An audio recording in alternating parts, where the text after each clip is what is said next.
আনিসুল হক আইনমন্ত্রী, এখন তিনি বর্তমান সাবেক মন্ত্রী, যার কিছুদিন আগেও তার দাপট ছিল অনেক।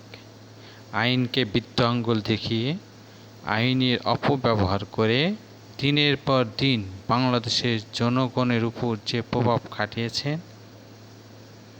তা বাংলাদেশের জনগণ দেখিয়েছে। কিভাবে নির্বাচন করেছে, মানুষ ভোট না দিলেও তিনি বলেছেন একটি নির্বাচিত সরকার। কিছুদিন আগে শেখ হাসিনার পতনের পর তিনি সদরঘাটে সালমান এফ শাহ ধরা পড়েন এবং সালমান এফ শাহ যখন তিনি ধরা পড়েছিলেন, সালমান এফ রহমানকে নৌ পরিবহন সদস্যরা তারা ধরতে পারেনি, বুঝতে পারেনি। পরে তিনি বলেছিলেন, ওকে ধরেন, উনি তো সালমান এফ রহমান। এখন দুজনেই সেই ডিবি হেফাজতে আছেন, রিমান্ডে আছেন।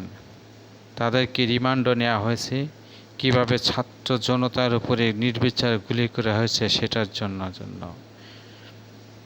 কিন্তু তিনি ডিবি হেফাজতে থাকা অবস্থায় তাকে কিছু জিজ্ঞাসা করলেই হাসেন। আসলেই কি হাসেন, নাকি এখানে কোনো নতুন নাটক তিনি সাজিয়েছেন যে হাসলেই মানুষ হয়তো ভাববে তার মস্তিষ্ক ঠিক নেই। কিছু জিজ্ঞাসা করলেই বলে এখন নতুন বিচারপতি কতজন, কি নাম তার, নতুন সচিব কতজন, নতুন সচিব কে এসেছে।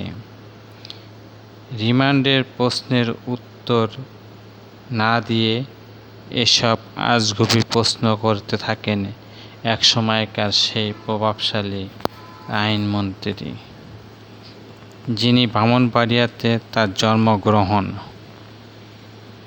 করেছেন।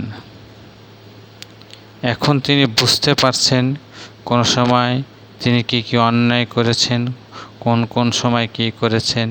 সে ভিতরে হয়তো সে অনুতপ্তের কারণেই এসব আজগুবি প্রশ্ন করছেন কোনো উত্তর না দেখে। তিনি হয়তো ভাবছেন এটা তার বড় ভুল ছিল।